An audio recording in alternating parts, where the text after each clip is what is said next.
Good day. My name is Todd Sherman. Welcome to Building America's Foundation.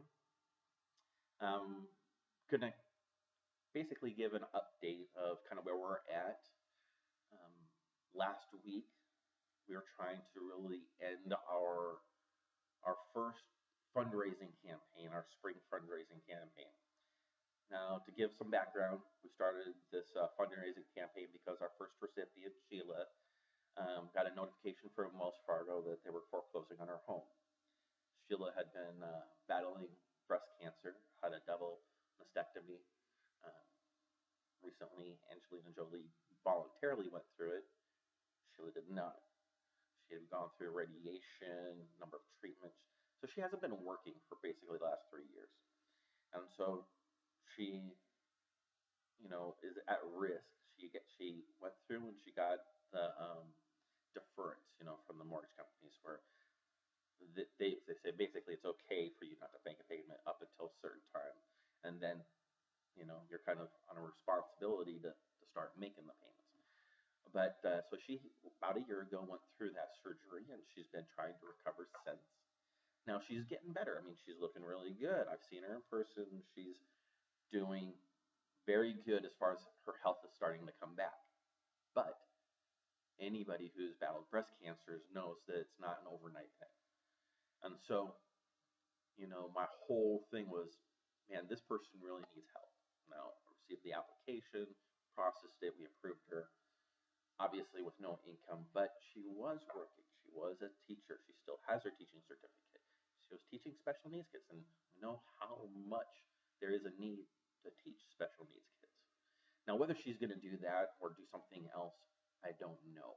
Obviously, battling cancer for 3 years is going to kind of change her outlook on life. But the fact is that she can support herself. So she has this $140,000 home. If you don't have to make a payment because it's paid off, then you're just paying the property taxes.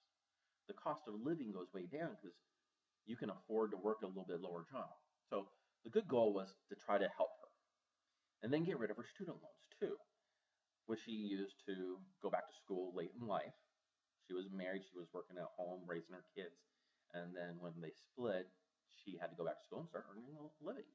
But to go through later in life from college and get a teaching degree and a master's, power to her. But just like all college, whether you're young or whether you're older, that debt sometimes is it's tough to get rid of because you already know that living is expensive anyway. So obviously, we had to go to try to get through May 31st and try to raise money, and reached out to a number of groups. For the mortgage part, I reached out to the National Realtors Association, no response. The women's part of the National Realtors Association, just the women's part, really a negative response there. I was thinking realtors would see the benefits of helping to donate to a cause to help pay down somebody's mortgage. I mean, that not only can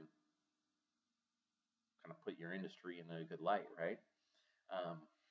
You're doing something better for your industry, but also to help people become homeowners. And in the U.S., and this is a statistic as of last week, we have 31 million homes underwater. Now, some of them are hundreds of thousands underwater, some of them are tens. Most of them are tens of thousands underwater. Because the average home in America is really around $240,000.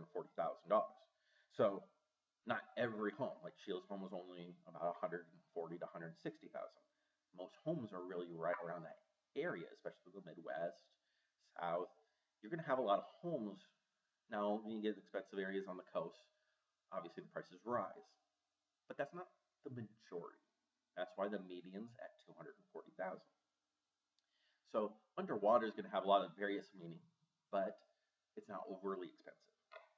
But I was looking for more support. I've reached out to teachers associations to try to see what I can do to help and offer our services, but really no response. No response from Washington, Hawaii, Oregon, Minnesota, Wisconsin, Michigan. Teachers, sorry, I want to help you. I heard from a lot of you, especially people who have graduated and are been a teacher for less than 5 years.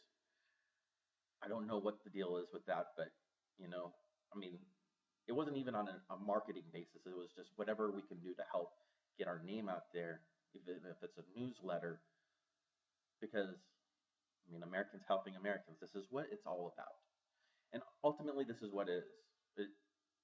It, it's about Americans making America better. That's what we're trying to do at Building America's Foundation. And it's not a foundation where somebody's really rich and they're just helping out people. I don't have that. I didn't do that. I was a investment representative here on the West Coast, not the East Coast. Corporations I work with, I worked in the back office. I was a trader. I was taking trades and doing stuff and opening accounts and hands-on. Not on the East Coast. I'm not an investment banker. Maybe I wanted to work for a hedge fund, but I never did. So sorry, this isn't a foundation like that. The foundation is like a basement, making a solid foundation for something to be built on. And I saw America was having a hard time. So I think if we look at what our foundation, what is America built on? Smarts, education, and home ownership. Really, owning the land used to be how it was. Owning your home, you'd pay for stuff like that. Now financing, banks have gotten really creative with their financing, and we got 30, 40-year loans. I mean, seriously, that's like more than a lifetime, a century ago.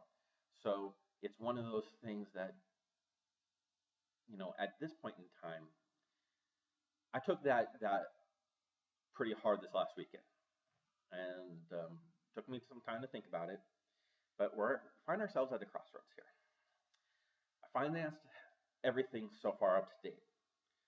The registrations for charities for 30 states. 10 states are free. Texas, Idaho, there's a few others like that, which is great. So I can, if I need to, go back to just being a Washington charity, maybe carrying the West Coast, Washington, Oregon, California, and then those 10 states. I want to be able to offer our services as far as we can. So the one thing I wanted to show you is this Google. This is our statement on, and you'll see my name, Building America's Foundation. We got donations in October. I was testing out the system. We went live November 1st or 2nd because the system was ready. It was being built. But the next donation, April 3rd. There isn't a business in America right now that I know of that can survive on $5. Now, we just spent $1,000 and brought in $5 for our spring campaign. That $5 wasn't even by somebody that we advertised towards. That was a person who actually applied for assistance because their home's being foreclosed on in Florida. If your home's being foreclosed on and yet you are giving money to a charity, I salute you. I really do. I mean, that is guts. Most people would panic and try to scrounge every nickel and dime, but you're reaching out.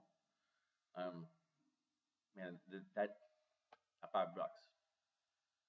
that really showed me a lot. That carries my emotion. That carried me through the whole thing, and I really threw most of the money in May trying to make this happen and reaching out to the heads of sororities and fraternities, and I never got any response. Reach out to individuals, and I don't know what it is. Something's not clicking. People just either, America's maybe a little bit different, but it used to be a time where it was like, hey pal, I got your back. You got my back. We're there together. Nowadays, it doesn't seem so much that way. How do we change that? How do we turn that around? So we come back around and we say, guess what? Your school means a lot to me. I don't care if your school is to learn how to landscape, build a house. If you're going to a technical school, technical colleges is basically, they'll teach you a trade. I believe in that heavily. But I know in society we kind of need everybody. I need the butcher at the grocery store. I need a florist. Maybe my wife does more than me, but we need my teacher, my third grade teacher, my preschool kid, her teacher. I, that it's really, as you grow older, you realize we need our garbage men, we need our, I guess, waste disposal people. We need these people in every facet of life. You walk into a store, there's a reason that person's there, and they're probably trying to do their best to serve you as best they can. I need the person when I take the kids to McDonald's to serve them a happy meal and cook them really the good burgers and make them the way we need it. And everybody tends to play their role in the economy. So whatever we need to do, $5 isn't going to cut it. So we need to decide. And now I'm going on vacation here soon, but as of July 4th, I have to really start reapplying to some of these states for the renewals of the charitable registrations. So within the next month, I say let's raise money. Talk to your friends. Send out your email, your texts. Talk to everybody on Facebook you know. If you're at college, talk to all of your people in your sorority or fraternity. See what they can do. $5, $10. That's all I'm asking. But let's see if we can raise $50,000, $70,000. Pay off the first student loan. Let's find a way to make it happen and bring back America. Because I got your back. I'm going to stay with this longer. I'm not giving up. And hopefully you'll join me.